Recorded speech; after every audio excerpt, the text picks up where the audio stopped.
Bhutan's early history is steeped in mythology and remains obscure. Some of the structures provide evidence that Bhutan is earliest 2000 BC. According to a legend, it was ruled or controlled by a Cooch-Behar king, Sangaldip, around the 7th century BC, but not much is known prior to the introduction of Tibetan Buddhism in the 9th century, when turmoil in Tibet forced many monks to flee to Bhutan. In the 12th century, the Drukpa Kagyupa school was established and remains the dominant form of Buddhism in Bhutan today. The country's political history is intimately tied to its religious history and relations among the various monastic schools and monasteries.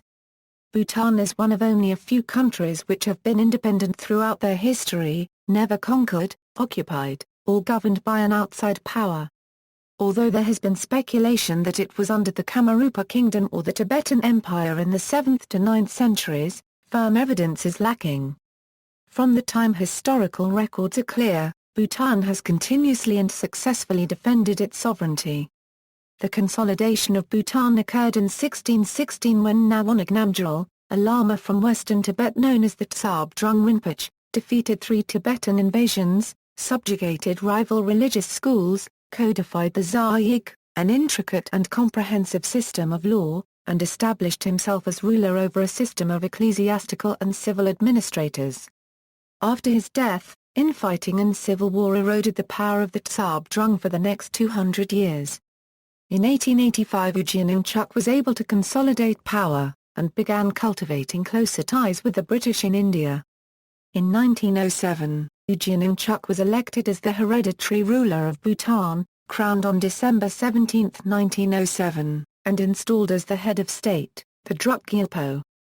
In 1910, King Ujian and the British signed the Treaty of Panaqua, which provided that British India would not interfere in the internal affairs of Bhutan if the country accepted external advice in its external relations. When Ujiyiningchuk died in 1926, his son Jigmingchuk became ruler, and when India gained independence in 1947, the new Indian government recognized Bhutan as an independent country. In 1949 India and Bhutan signed the Treaty of Peace and Friendship, which provided that India would not interfere in Bhutan's internal affairs, but would guide its foreign policy. Succeeded in 1952 by his son Jigme Dorji Yingchuk, Bhutan began to slowly emerge from its isolation and began a program of planned development. The National Assembly of Bhutan, the Royal Bhutanese Army, and the Royal Court of Justice were established, along with a new code of law. Bhutan became a member of the United Nations in 1971. In 1972, Jigme Singh Yingchuk ascended the throne at age 20. He emphasized modern education, decentralization of governance, the development of hydroelectricity and tourism and improvements in rural developments. He was perhaps best known internationally for his overarching development philosophy of gross national happiness. It recognizes that there are many dimensions to development and that economic goals alone are not sufficient. Satisfied with Bhutan's transitioning democratization process, he abdicated in December 2006 rather than wait until the promulgation of the new constitution in 2008. His son, Jigme Keza Namgyal Yingchuk, became king upon his abdication.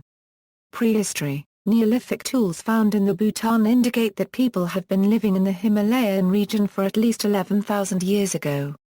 The earliest inhabitants of Bhutan and adjoining Himalayan areas of South Asia were the people from Indus Valley Civilization, a people of Dravidian origin whose history predates the onset of Bronze Age in South Asia around 3300 BC before the coming of other ethnic groups from Tibet and South China some 2,000 years ago.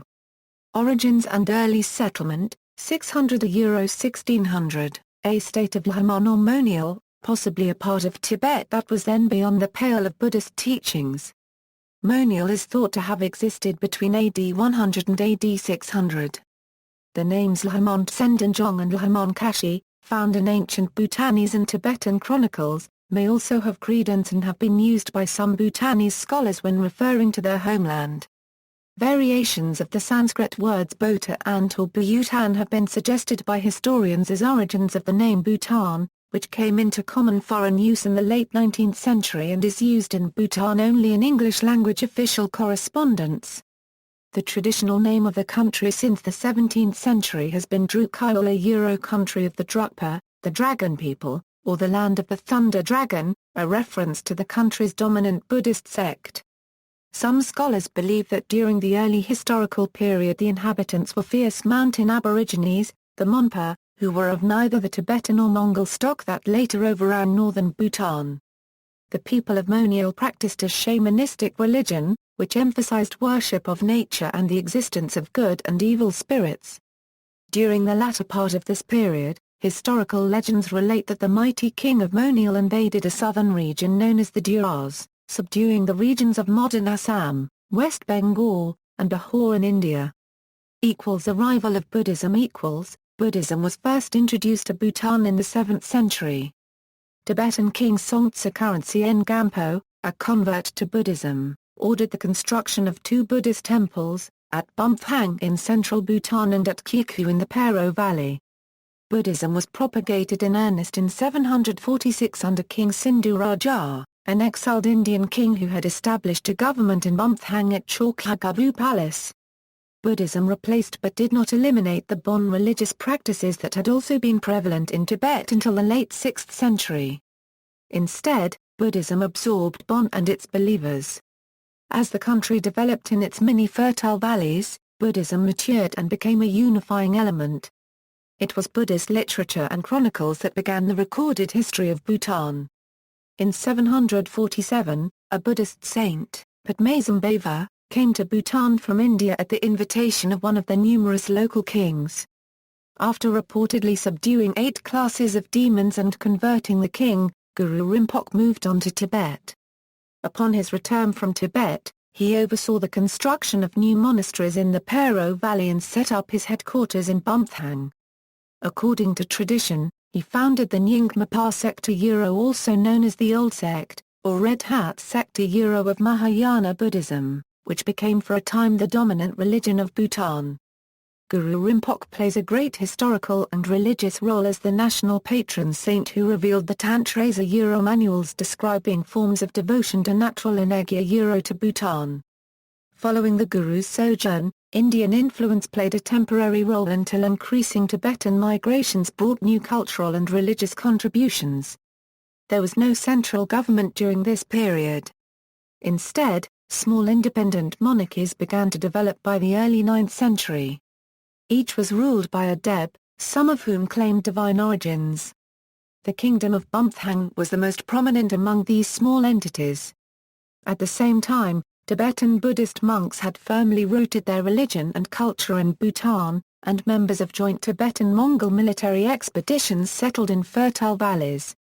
By the 11th century, all of Bhutan was occupied by Tibetan-Mongol military forces. Sectarian rivalry By the 10th century, Bhutan's political development was heavily influenced by its religious history. Following a period in which Buddhism was in decline in Tibet in the 11th century, contention among a number of subsects emerged. The Mongol overlords of Tibet and Bhutan patronized a sequence of subsects until their own political decline in the 14th century. By that time, the Gelugpa or Yellow Hat school had, after a period of anarchy in Tibet, become a powerful force resulting in the flight to Bhutan of numerous monks of various minor opposing sects. Among these monks was the founder of the Lhapa subsect of the Kagyupa school, to whom is attributed the introduction of strategically built dzong. Although the Lhapa subsect had been successfully challenged in the 12th century by another Kagyupa subsect the Drukpa led by Tibetan monk Phajo Drugom Shigpo, it continued to proselytize until the 17th century. The Drukpa spread throughout Bhutan and eventually became a dominant form of religious practice. Between the 12th century and the 17th century, the two Kagyupa subsects vied with one another from their respective dzong as the older form of Nyingma Buddhism was eclipsed. Theocratic government, 1616–1907. Consolidation and defeat of Tibetan invasions, 1616–51.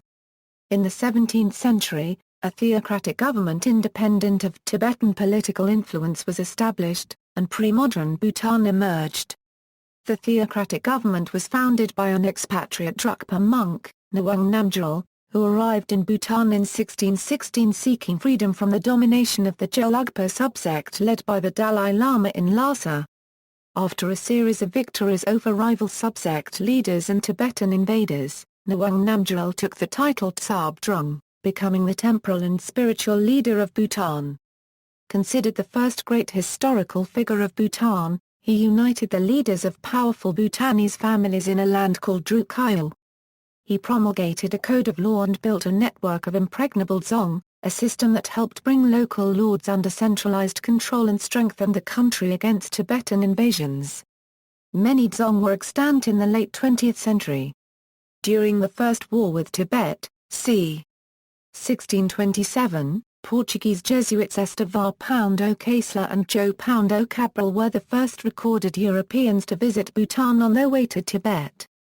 They met with Ngawang Namgyal, presented him with firearms, gunpowder and a telescope, and offered him their services in the war against Tibet, but the Tsab Drung declined the offer.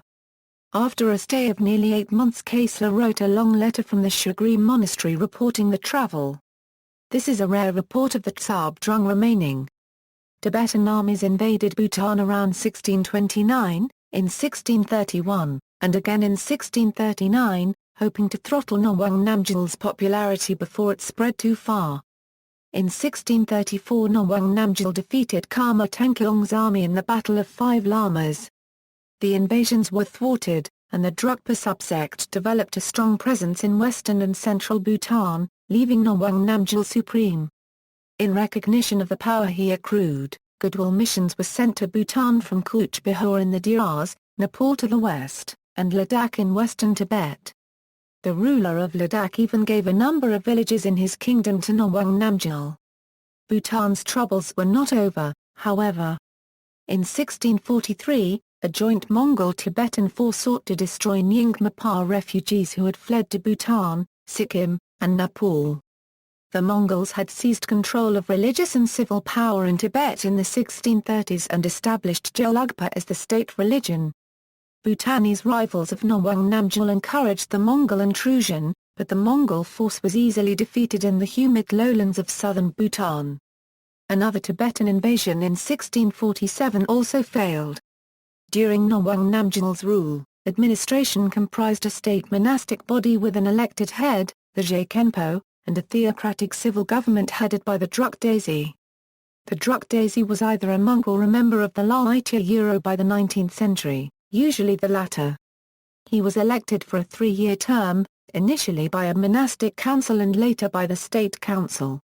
The state council was a central administrative organ that included regional rulers, the Tsab Drung's chamberlains, and the Drukdesi. In time, the Drukdesi came under the political control of the state council's most powerful faction of regional administrators. The Tsab Drung was the head of state and the ultimate authority in religious and civil matters. The seat of government was at Thimphu, the site of a 13th-century dzong, in the spring, summer, and fall. The winter capital was at Panaqua dzong, a dzong established northeast of Thimphu in 1527. The kingdom was divided into 3 regions, each with an appointed ponlop, or governor, holding a seat in a major dzong. Districts were headed by dzongpan, or district officers, who had their headquarters in lesser dzong. The ponlop were combination tax collectors, judges, military commanders, and procurement agents for the central government. Their major revenues came from the trade between Tibet and India and from land taxes. Ngawang Namgyal's regime was bound by a legal code called the Zayik, which described the spiritual and civil regime and provided laws for government administration and for social and moral conduct. The duties and virtues inherent in the Buddhist Dharma played a large role in the new legal code, which remained in force until the 1960s. Administrative integration and conflict with Tibet, 1651–1728 to keep Bhutan from disintegrating. Ngawang Namgyal's death in 1651 apparently was kept a carefully guarded secret for 54 years. Initially, Ngawang Namgyal was said to have entered into a religious retreat, a situation not unprecedented in Bhutan, Sikkim, or Tibet during that time. During the period of Ngawang Namgyal's supposed retreat, appointments of officials were issued in his name, and food was left in front of his locked door. Nawang Namgyal's son and stepbrother, in 1651 and 1680, respectively, succeeded him. They started their reigns as minors under the control of religious and civil regents and rarely exercised authority in their own names. For further continuity, the concept of multiple reincarnation of the first Sabdrunga in the form of either his body, his speech, or his Minda was invoked by the Jaikenpo and the Drukdesi, both of whom wanted to retain the power they had accrued through the dual system of government. The last person recognized as the bodily reincarnation of Nawang Namgyal died in the mid-18th century, but speech and mind reincarnations, embodied by individuals who acceded to the position of Tsabdrung Rinpoche, were recognized into the early 20th century. The power of the state religion also increased with the new monastic code that remained in effect in the early 1990s. The compulsory admission to monastic life of at least one son from any family having 3 or more sons was instituted in the late 17th century. In time, however, the state council became increasingly secular, as did the successive Drukdesi, Ponlop, and Dzongpan, and intense rivalries developed among the Ponlop of Tongsa and Pero and the Dzongpan of Panaqua, Thimph, and Wondu Phadrang. During the first period of succession and further internal consolidation under the Drukdesi government, there was conflict with Tibet and Sikkim. Internal opposition to the central government resulted in overtures by the opponents of the Drukdesi to Tibet and Sikkim. In the 1680s, Bhutan invaded Sikkim in pursuit of a rebellious local lord. In 1700, Bhutan again invaded Sikkim, and in 1714 Tibetan forces, aided by Mongolia, invaded Bhutan but were unable to gain control. Western outposts. During the 17th century Bhutan maintained close relations with Ladakh, and assisted Ladakh in its 1684 war with Tibet. Ladakh had earlier granted Bhutan several enclaves near Mount Kailash in western Tibet. These were monasteries of the Drukpa sect and so fell under the authority of the Bhutanese Jaikenpo and the Tsabdrung. These enclaves persisted under Bhutanese control even after the rest of western Tibet came under the control of the Dalai Lama and his Gelugpa sect. Not until 1959 were the Bhutanese enclaves seized by the Chinese. In addition to these outposts in Tibet, Bhutan for a time held monastic fiefs in Ladakh, Zaunskar, and Lohul, as well as in Lomanthang and Dolpo. Civil conflict, 1728–72 Though the invaders were unable to take control, the political system remained unstable. Regional rivalries contributed to the gradual disintegration of Bhutan at the time the first British agents arrived. In the early 18th century, Bhutan had successfully developed control over the Principality of Cooch-Behar. The Raja of Cooch-Behar had sought assistance from Bhutan against the Indian Mughals in 1730, and Bhutanese political influence was not long in following. By the mid-1760s, Thimph considered Cooch-Behar its dependency, stationing a garrison force there and directing its civil administration. When the Drukdesi invaded Sikkim in 1770, Cooch-Behari forces joined their Bhutanese counterparts in the offensive. In a succession dispute in Cooch-Behar 2 years later, however, the Drukdesi's nominee for the throne was opposed by a rival who invited British troops, and, in effect, Cooch-Behar became a dependency of the British East India Company.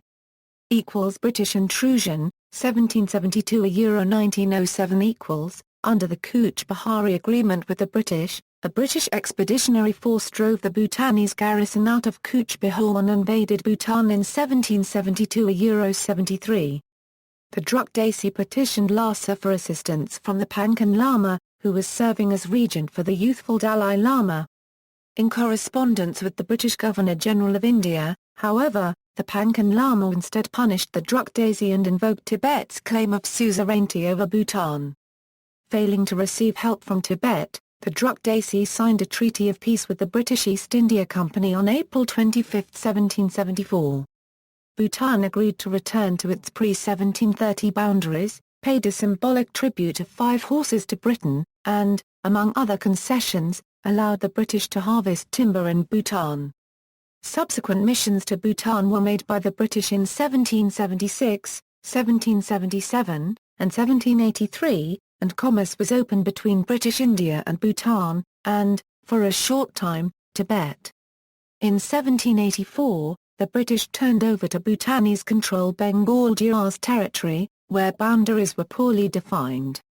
As in its other foreign territories, Bhutan left administration of the Bengal Diar's territory to local officials and collected its revenues.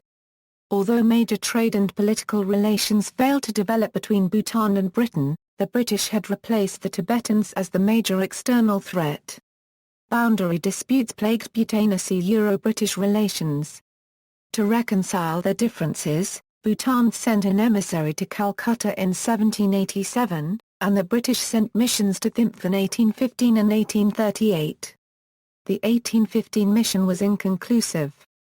The 1838 mission offered a treaty providing for extradition of Bhutanese officials responsible for incursions into Assam, free and unrestricted commerce between India and Bhutan, and settlement of Bhutan's debt to the British.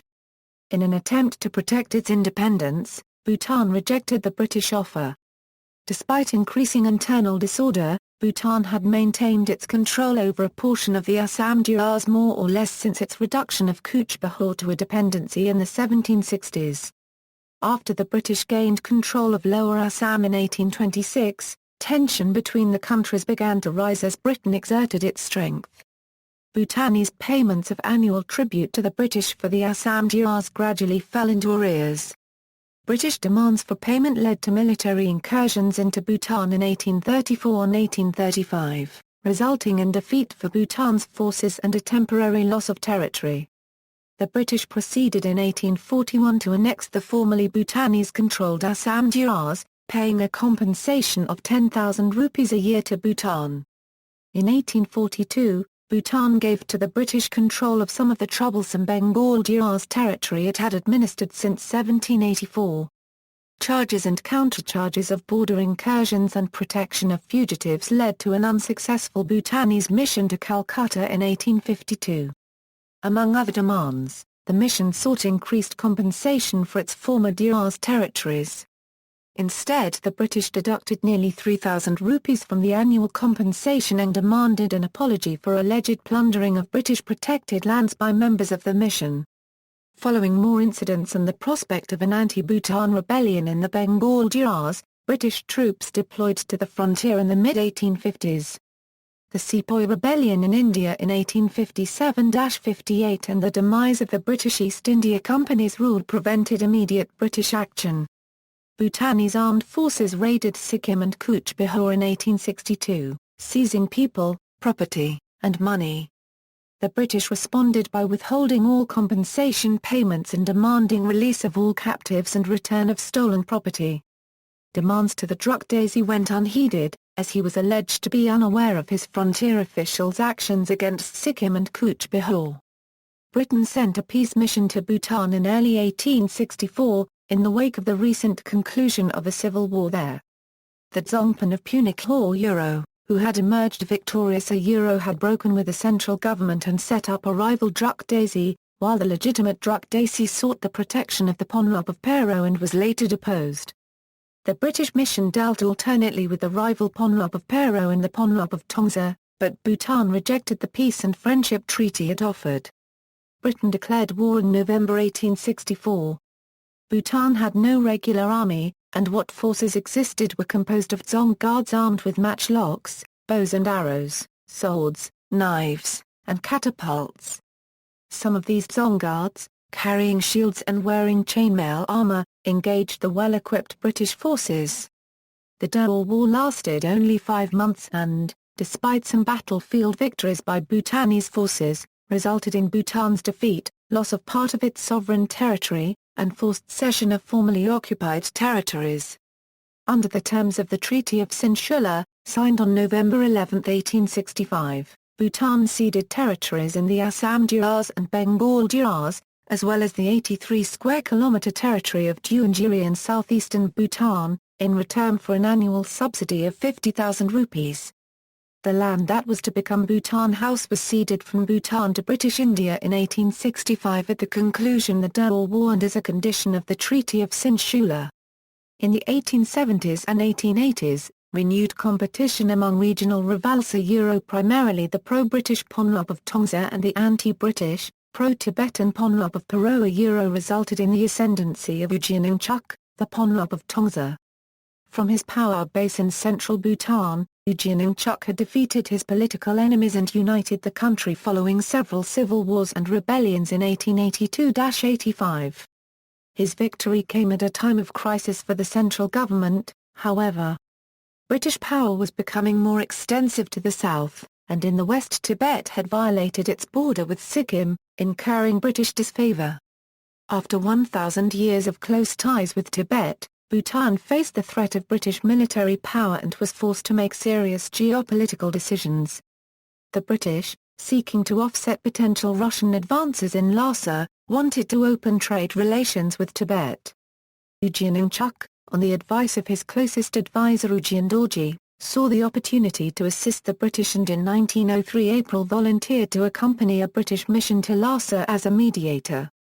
For his services in securing the Anglo-Tibetan Convention of 1904, Ujinungchuk was knighted and thereafter continued to accrue greater power in Bhutan. Ujien Dorji, as well as his descendants, went on to maintain British favour on behalf of the government from Bhutan House in Kalimpong, India. Establishment of the hereditary monarchy, 1907. Ujinungchuk's emergence as the national leader coincided with the realization that the dual political system was obsolete and ineffective. He had removed his chief rival, the Ponlop of Paro, and installed a supporter and relative, a member of the pro-British Dorji family, in his place. When the last Tsabdrung died in 1903 and a reincarnation had not appeared by 1906, civil administration came under the control of Ujinungchuk. Finally, in 1907, the 54th and last Druk Desi was forced to retire, and despite recognitions of subsequent reincarnations of Norwang Namgyal, the Tsabdrung system came to an end. In November 1907, an assembly of leading Buddhist monks, government officials, and heads of important families was held to end the moribund 300-year-old dual system of government and to establish a new absolute monarchy. Ujinungchuk was elected its first hereditary Drukgyalpo and subsequently reigned from 1907–26. Bhutan's political officer John Claude White took photographs of the coronation ceremony. The Dorji family became hereditary holders of the position of Gungzim, the top government post. The British, wanting political stability on their northern frontier, approved of the entire development. Britain's earlier entreaties in Lhasa had unexpected repercussions at this time. The Chinese, concerned that Britain would seize Tibet, invaded Tibet in 1910 and asserted political authority. In the face of the Chinese military occupation, the Dalai Lama fled to India. China laid claim not only to Tibet but also to Bhutan, Nepal, and Sikkim. With these events, Bhutanese and British interests coalesced. On January 8, 1910, Sikkim political officer and Tibetologist Sir Charles Alfred Bell engaged Bhutan and signed the Treaty of Panaqua. The Treaty of Panaqua amended two articles of the 1865 treaty. The British agreed to double their annual stipend to 100,000 rupees and to exercise no interference in the internal administration of Bhutan. In turn, Bhutan agreed to be guided by the advice of the British government in regard to its external relations. The Treaty of Panaqua guaranteed Bhutan's defense against China. China, in no position to contest British power, conceded the end of the millennium-long Tibetan Chinese influence. It also assigned land in Motathang and a hill station between Chukka and Thimph to the British, assigning a portion of Kalimpong to Bhutan. Much of Bhutan's modern development has been attributed by Bhutanese historians to the first Drukgyalpo. Internal reforms included introducing Western-style schools, improving internal communications, encouraging trade and commerce with India, and revitalizing the Buddhist monastic system. Toward the end of his life, Ujinungchuk was concerned about the continuity of the family dynasty, and in 1924 he sought British assurance that the Ungchuk family would retain its preeminent position in Bhutan. His request led to an investigation of the legal status of Bhutan vis-à-vis the suzerainty held over Bhutan by Britain and the ambiguity of Bhutan's relationship to India. Both the suzerainty and the ambiguity were maintained. Development of centralized government. 1926 €52, Ujinungchuk died in 1926 and was succeeded by his son, Jigmungchuk. The second Drukgyalpo continued his father's centralization and modernization efforts and built more schools, dispensaries, and roads. During Jigmungchuk's reign, monasteries and district governments were increasingly brought under royal control. However, Bhutan generally remained isolated from international affairs. The issue of Bhutan's status vis-à-vis the government of India was re-examined by London in 1932 as part of the issue of the status of India itself. It was decided to leave the decision to join an Indian federation up to Bhutan when the time came. When British rule over India ended in 1947, so too did Britain's association with Bhutan. India succeeded Britain as the de facto protector of the Himalayan kingdom, and Bhutan retained control over its internal government. It was 2 years, however, before a formal agreement recognized Bhutan's independence. Following the precedent set by the Treaty of Panaqua, on August 8, 1949, THIMP signed the Treaty of Friendship between the Government of India and the Government of Bhutan, according to which external affairs, formerly guided by Britain, were to be guided by India. Like Britain, India agreed not to interfere in Bhutan's internal affairs. India also agreed to increase the annual subsidy to 500,000 rupees per year. Important to Bhutan's national pride was the return of Deontari. Some historians believe that if India had been at odds with China at this time, as it was to be a decade later, it might not have acceded so easily to Bhutan's request for independent status. Modernization under Jigme Dorji, 1952 €72, the third Drukgyalpo, Jigme Dorji was enthroned in 1952. Earlier he had married the European-educated cousin of the Chogyal of Sikkim and with her support made continual efforts to modernize his nation throughout his 20-year reign. Among his first reforms was the establishment of the National Assembly the Chogdu in 1953. Although the Drukgyalpo could issue royal decrees and exercise veto power over resolutions passed by the National Assembly, its establishment was a major move toward a constitutional monarchy. When the Chinese Communists took over Tibet in 1951, Bhutan closed its frontier with Tibet and sided with its powerful neighbor to the south. To offset the chance of Chinese encroachment, Bhutan began a modernization program. Land reform was accompanied by the abolition of slavery and serfdom and the separation of the judiciary from the executive branch of government. Mostly funded by India after China's invasion of Tibet in 1959. The modernization program also included the construction of roads linking the Indian plains with central Bhutan. An all-weather road was completed in 1962 between Thimphu and Phuntsholing, the overland gateway town on the southwest border with India. Dzongkha was made the national language during Jigme Dorji's reign. Additionally, development projects included establishing such institutions as a national museum in Pero and a national library, national archives, a national stadium, as well as buildings to house the National Assembly, the High Court, and other government entities in Thimphu. The position of Gungzim, held since 1907 by the Dorji family, was upgraded in 1958 to Longkan and was still in the hands of the Dorji. Jigme Dorji reforms, however, although lessening the authority of the absolute monarchy, also curbed the traditional decentralization of political authority among regional leaders and strengthened the role of the central government in economic and social programs. Modernization efforts moved forward in the 1960s under the direction of the Longkan, Jigme Palden Dorji, the Drukgyalpo's brother-in-law. In 1962, however, Dorji incurred disfavor with the Royal Bhutan Army over the use of military vehicles and the forced retirement of some 50 officers.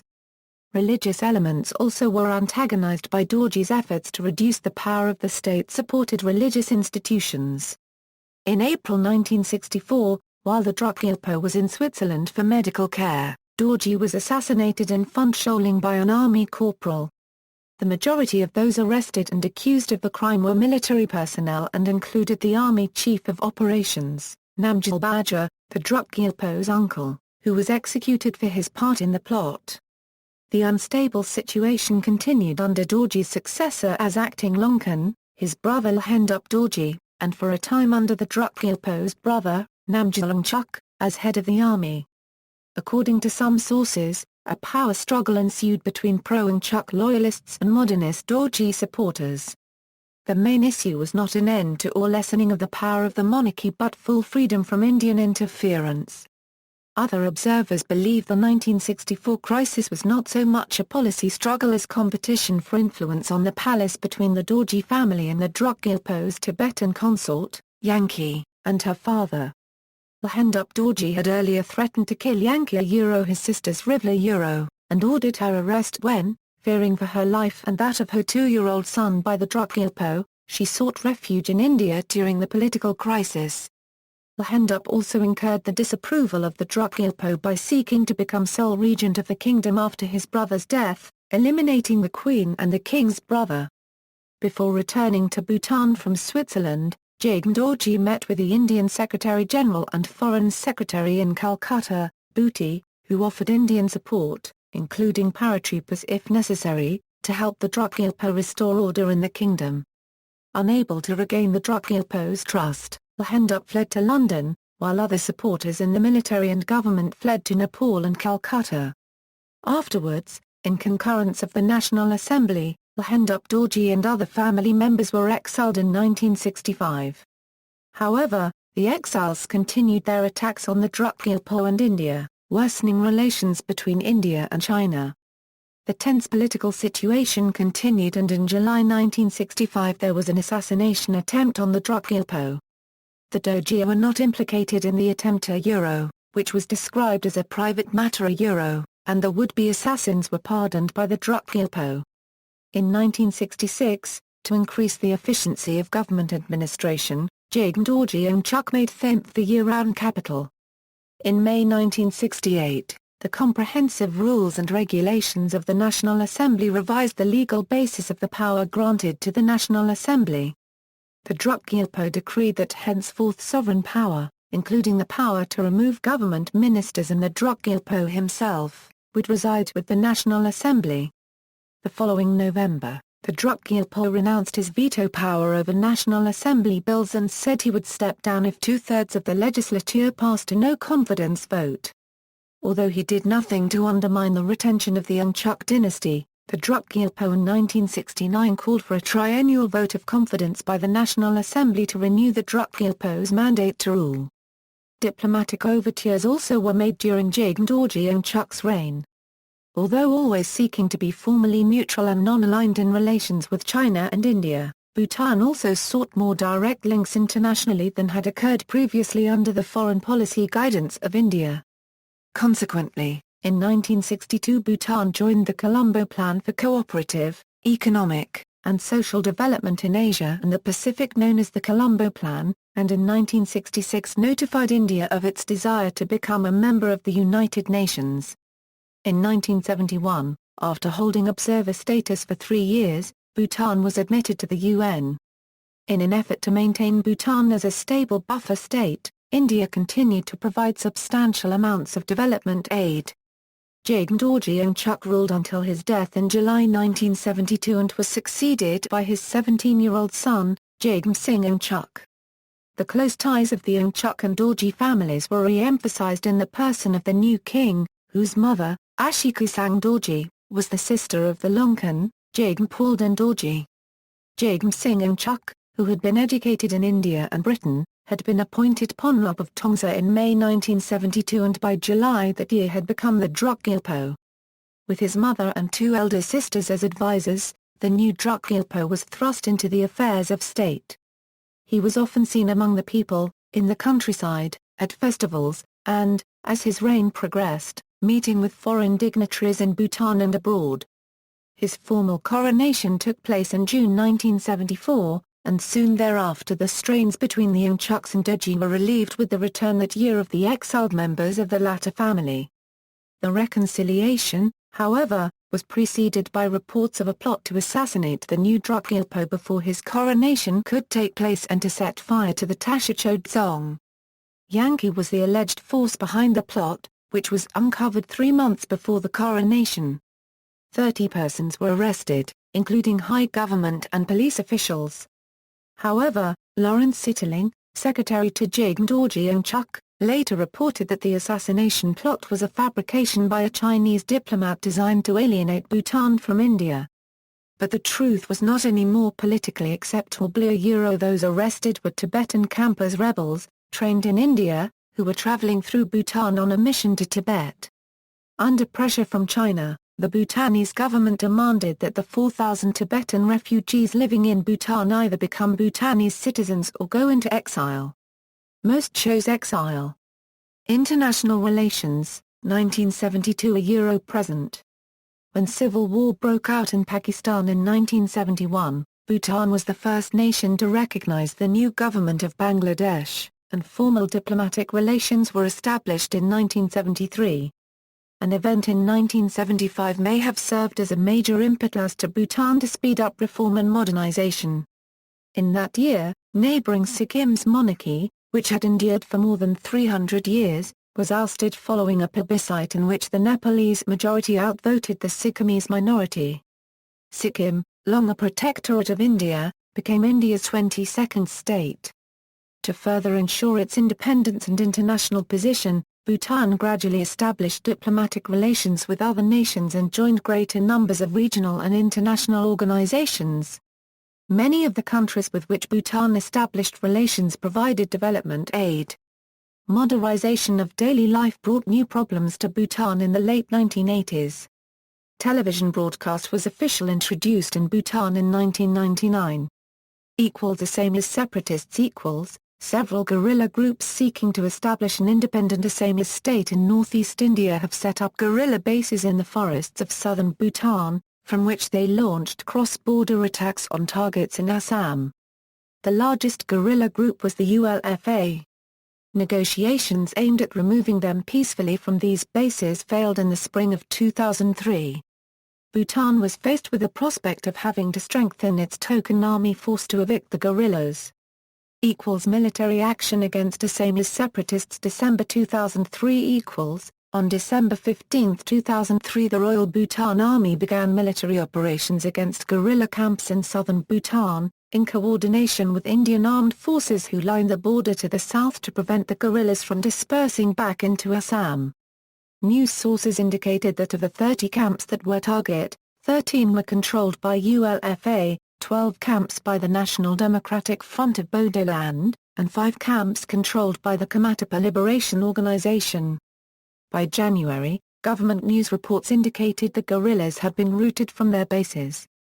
Refugee community In 1988, Bhutan was reported to have evicted some number of Nepali-speaking residents from districts in southern Bhutan, creating a large refugee community that was now being detained in 7 temporary United Nations refugee camps in Nepal and Sikkim.